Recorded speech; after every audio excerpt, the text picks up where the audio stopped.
how to change your life. No bullshit, no BS. This is how I changed my life from being depressed, being on the couch, and not being able to move. Pretty much, I would wake up every morning in the same couch, the same mood, and have the idea of just passing away. Hello, my name is Falcon. I help young men like myself self-improvement, personal growth, and self-discipline. If you're interested in following this group, like the button, subscribe, and follow for more. I'll be posting them daily. Thank you, and continue watching the show. So this video is going to be along the lines of how to first get off the couch, to going to the gym,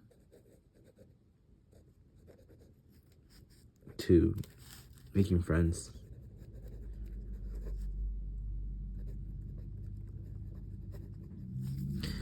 to falling in love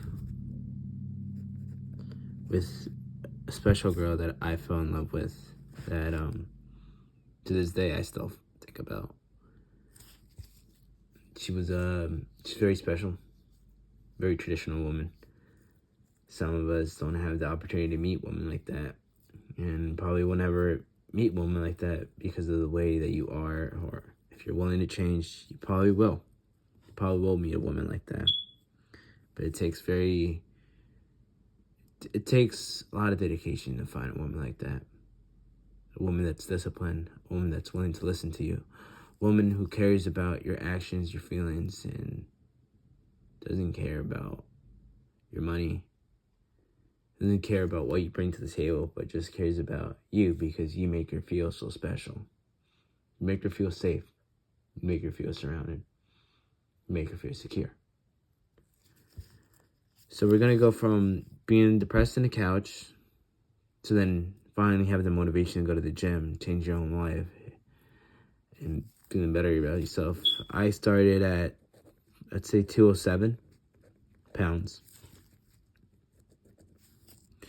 And I would say I have friends who are not really my friends, but I have people who I talk to, who some are willing to listen, some are willing to talk to, some are just there to listen. But this video is meant to be at least 10 minutes less, or 10 minutes long. And so we're going to talk about these short and quick and simple. So when it comes to the couch, some of you have the mentality that it's never going to get better. You have that mindset that it's never going to get better, that it's never going to be the same as it was, that it's never going to be whatever life you had before, the action that you took is never going to be the same. Some of you have the mindset of just staying in the same circle and never changing. And I was like that. I believed that I was never going to change, that I was going to be in the circle of life, that nothing around me, no matter what I did, no matter if I talked to my family, no matter if I talked to anybody, I was still going to be in this depressed state of just wanting to pass on. And it struck me. It hit me every day, and I didn't know how to feel with that. I didn't know how to feel along the lines of, am I going to be okay? Am I going to be okay with making this decision? Am I going to be okay with living this sort of life that I never imagined for myself, but I'm living it now because I have choices that I've made to be here? And so some of us sit with this life path of, I can never change my life because of this. I can never change my actions because of this. You have free will. God gave us free will. So you have the choices between doing that choice that is not meant for your own path, or to do that path even if you don't like it. So you want to believe that you do have that decision, that you have the decision to make. You have that decision to have the option of going over there and doing whatever you have to do, or not doing whatever you have to do. So for me, I sat on that couch. I sat on the couch for days. I think my longest streak was a week. And I lived with people, and it was a time when I was living on my own. I was far away from family. And so friends would ask me, am I okay? Some of the friends I had, they weren't really friends. They were just people that I lived with. They were people that I surrounded myself with. And I never realized that. I never changed myself. And some of you guys might be asking, what did I do to eat? Some of those days I wouldn't eat. Some of those days I would just sit there watching the same old program. I don't even remember what I watched. I just sat there, laying in that couch, feeling like I didn't have an option to change. So then I decided to go to the gym. And I decided to change my own body, my own image. And I was at 207. I was at 200 pounds, 5'8", 5'9". If you're watching this, I'm 5'9". 5'8". For the longest time, I've always been, I'd say about 170, 180, around there. 180 to 170 to 180 pounds. So for the first time in my life, I gained weight, couldn't move out of a couch, just sat there. Not because I had disability or anything, I just couldn't physically move.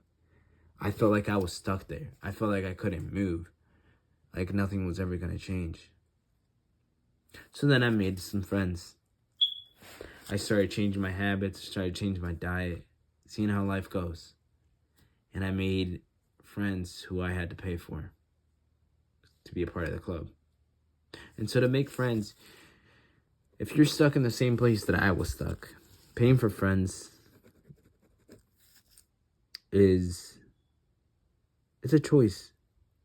Yeah. Some of us don't have the option to talk. Some of us don't have the option to speak. At the time, if you watch some of my younger videos, I couldn't really have the words out of me. I couldn't talk like I do now. And so it all changed. It all changed when I started talking. And I realized that, this is a part of life. To making friends, even if I have to pay for them. But at least it got me a little bit outdoors. But there's always the option to join other clubs that are free. But some of us are still afraid to even talk to those people. And I remember the day that I was trying to be a part of a group that I didn't belong with. I believe I didn't belong with that group because they were kind of the cool people to me.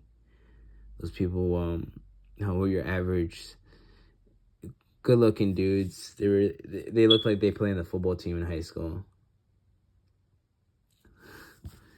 And I remember going up to one of them at the table and stuttering my words out. Because I was fried out of my mind. I just didn't know how to talk to them. And so I spoke to him.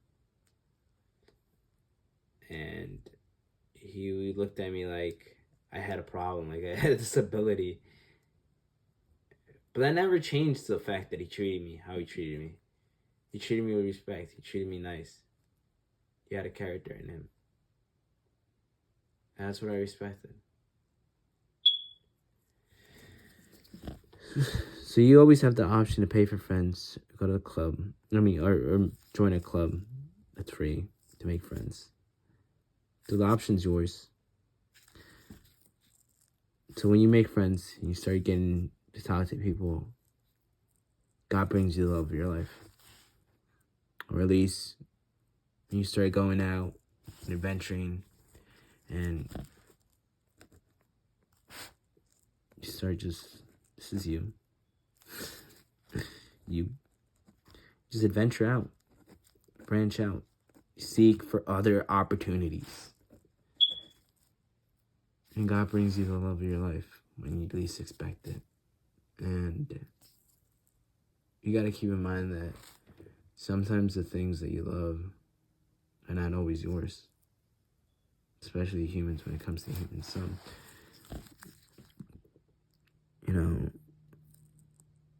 It's not your time. She's not yours. She's just your time. That's the mindset that I've gathered. that every girl that comes my way, that I feel like she's not permanently mine. She's just my time. So you might be dealing with the same reaction of, well, what do you mean by that? Or, that's interesting. I've never heard of that. Or, yeah, I've heard of that. I feel you. But you won't realize what it truly means until you've been in many relationships. And I've been at least in 5. Where it's just like, well, like when I call relationships, I mean like girlfriend and boyfriend, like you guys ask each other out. Or you guys live with each other. And it's like, it's just like, you realize that she wasn't yours, or she wasn't yours. It was just your time. Even with friends that you talk to, or girls that you like had something with, but you didn't really do it or anything like that. It's not really your time. No, it is your time. She's just not yours. And some of us believe that she is mine. It is my time. It's this, but you don't realize about the time, because time flies. Time flies, bro. And you don't realize that until like you're just in it. You're just living it. And sometimes you're just like, what could I've done different? My camera died. But what I was saying is, sometimes we just realize that we could have done something different, but in our reality, we couldn't have, because God planned it in a certain way. And in that way, she was tempted to leave you. She left you for a reason. And that reason is unknown. You should not blame it on yourself, because you don't know the reason why she left. You can't stop a bull from attacking you. You can only assume that it won't attack you, or it will attack you. So the way that you play your cards with this is just let it go. You let it go, bro. And it hurts because you think about her every day. And I think about her every day. But you just gotta let go. If you don't let go, you go back to the couch. And some of us just stay in the same cycle. But I'm here to tell you to break the cycle. Start your business. You can get out of the cycle by YouTubing. Or TikTok. Or whatever hobby it is. If it makes you happy, money. If it makes you happy, money, or etc. This is the way. Not this. This is the idea of never being able to change, never being able to do it. It's yourself. You're insecure because you believe you're never going to be able to change. And change is okay. I've dealt with it. You're dealing with it. So this is how you live. This is how you change your life. And if this video interests you, or more of similar videos interest you, hit the like button. Follow for more. And remember, you always have the option to change. The option to live. And don't forget to hug your loved ones. Because those are your real heroes. Those are the people that love you no matter what. Even if they did something bad, even if you think they don't deserve your love, they're still your family. So take care of them. Love you guys. Falcon out.